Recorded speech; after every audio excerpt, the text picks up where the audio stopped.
Selah, nabasa mo na ba yan sa Bible? Alam mo ba ibig sabihin yan? Alam mo ba that 71 times siyang binanggit sa Book of Psalms, 3 times sa Book of Habakkuk, at ang word na Selah ay isang Hebrew word na hindi nila maintindihan ang eksaktong meaning, kaya yung Hebrew word na ito ay inincorporate na lang nila sa English language, Selah. Pero ano nga ba ang ibig sabihin nito? Bagamat hindi tiyak ang eksaktong translation nito, karamihan sa Bible scholars ay naniniwalang ito ay isang musical pause, moment of reflection, and invitation to meditate. Anong ibig sabihin yan, Pastor? Sa simpleng salita, pause and reflect before God. Tumigil ka sandali and reflect kung anong sinasabi ng salita ng Panginoon. Sabi ng Psalm 46 verse 10 to 11, "Be still and know that I am God. I will be exalted among the heathen. I will be exalted in the earth. The Lord of hosts is with us. The God of Jacob is our refuge." Selah. Yung word na be still and know, tumigil ka saglit at i-reflect mo kung sino nga ba ang Panginoon sa buhay mo. Pero bakit nga ba sinabi ng Bible ang salitang Selah? Ito po ang pag-uusapan natin ngayon sa video na ito. Samahan niyo po ako in this very interesting topic. Dahil ang Selah ay binanggit sa Book of Psalms, these are Book of Songs, titignan natin siya sa konteksto ng mga awitin. Sabi nila ang Selah daw ay parang isang acapella, yung moment na titigil yung mga instrumentalist, tapos yung mga singers lang yung kakanta para talagang ma-reflect natin yung ibig sabihin at yung mensahe ng song. O pwede rin siyang maging interlude, yung bang tipong titigil yung mga singers and let the band play their instruments. Tapos, just reflecting yung message nung kanta habang pinakikinggan natin yung music. So, bakit ito mahalaga bilang mga Kristiyano? Selah teaches us to meditate on God's truth. Tingnan niyo yung sabi ni David in Psalm chapter 3. "Ngunit ikaw, O Panginoon, ay kalasag sa palibot ko, aking kaluwalhatian, at siyang nagtataas ng aking ulo." Selah. Pause and reflect.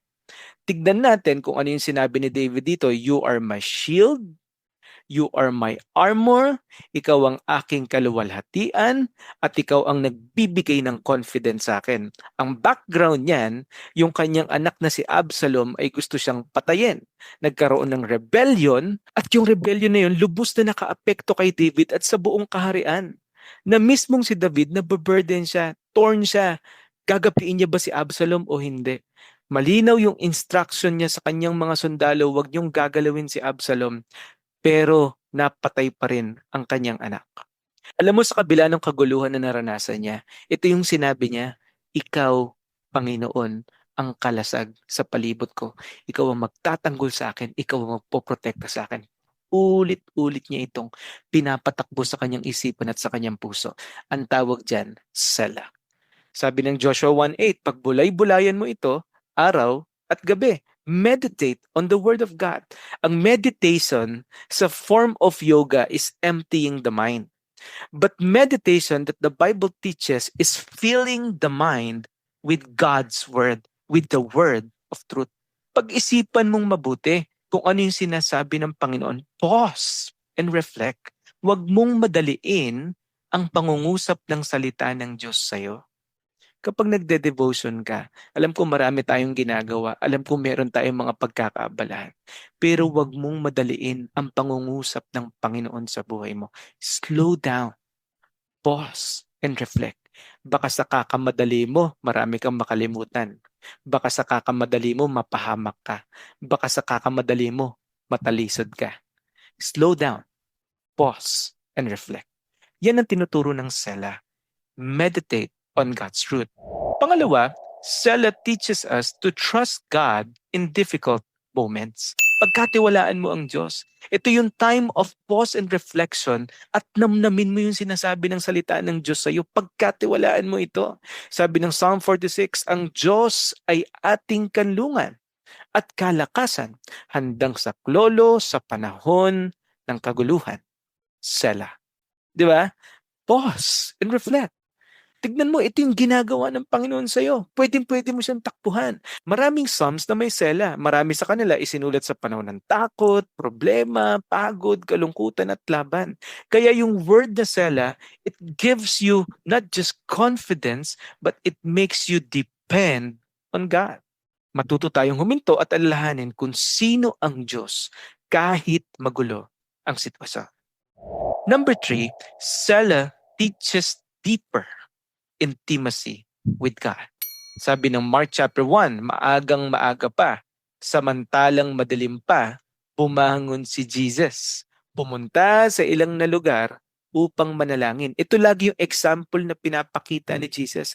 Lagi siya nagkakaroon ng quiet time with the Father, intimate moment with the Father. Ito yung gustong ituro sa atin ng word na sala. You have to pause, slow down, reflect, teka lang, ang dami mo masyadong iniisip, nandyan yung social media, nandyan yung trabaho, nandyan yung business, nandyan yung kung ano-ano. Teka lang, slow down, pause, and reflect. Katulad ng pinakitang example ni Jesus, hindi lalalim ang relationship natin sa Diyos kung puro ingay at distraction ang laman ng buhay natin.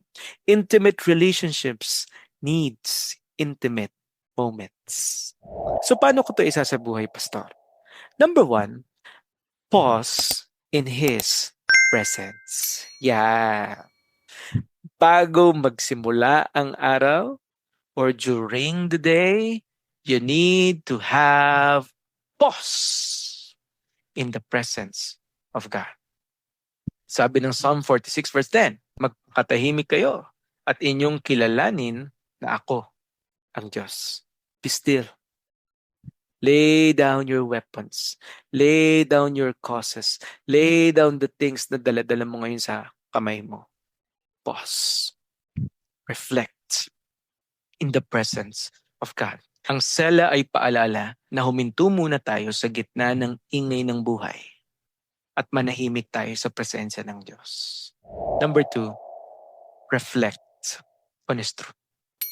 Not just to pause and to have prayer, but to reflect on what God is saying to your life. Sabi ng Psalm chapter 1 verse 2, ang kasayahan niya ay kautusan ng Panginoon at sa kautusan niya ay nagbubulay-bulay siya araw at gabi. Tapos sabi ng verse 3, and He will be like a tree planted by the rivers of water, whose leaf does not wither, who produces its fruit in its season, and whatsoever He doeth shall prosper.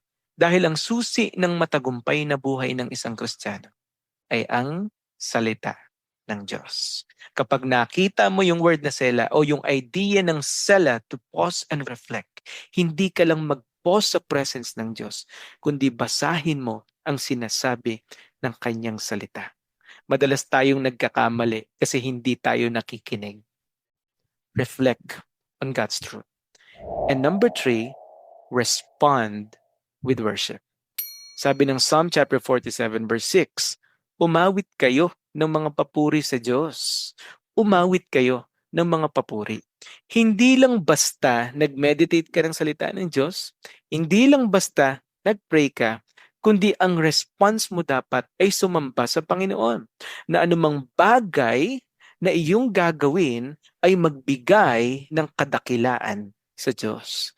Ang tawag dyan mga kapatid, pagsamba. Sabi ng Romans 12:1, ihandog nyo ang inyong mga sarili bilang handog na buhay. Yung buhay mo mismo, deny yourself, take up your cross, and follow Christ. Ang tamang pagtugon sa kabutihan ng Diyos ay pagsamba, pag-aalay ng iyong buhay, at ang mga tinatangkilik mo para sa kanyang kadakilaan. Pause, reflect, and worship God. Now, I want you to reflect on these questions. Number 1, kailan ako huling tunay na tumigil para magnilay sa salita ng Diyos? Meron pa ba yung intimate moment mo sa Panginoon? Number 2, anong distractions na humahadlang sa quiet time ko kay Lord? Number 3, kapag may problema, nagpapanik ba agad ako?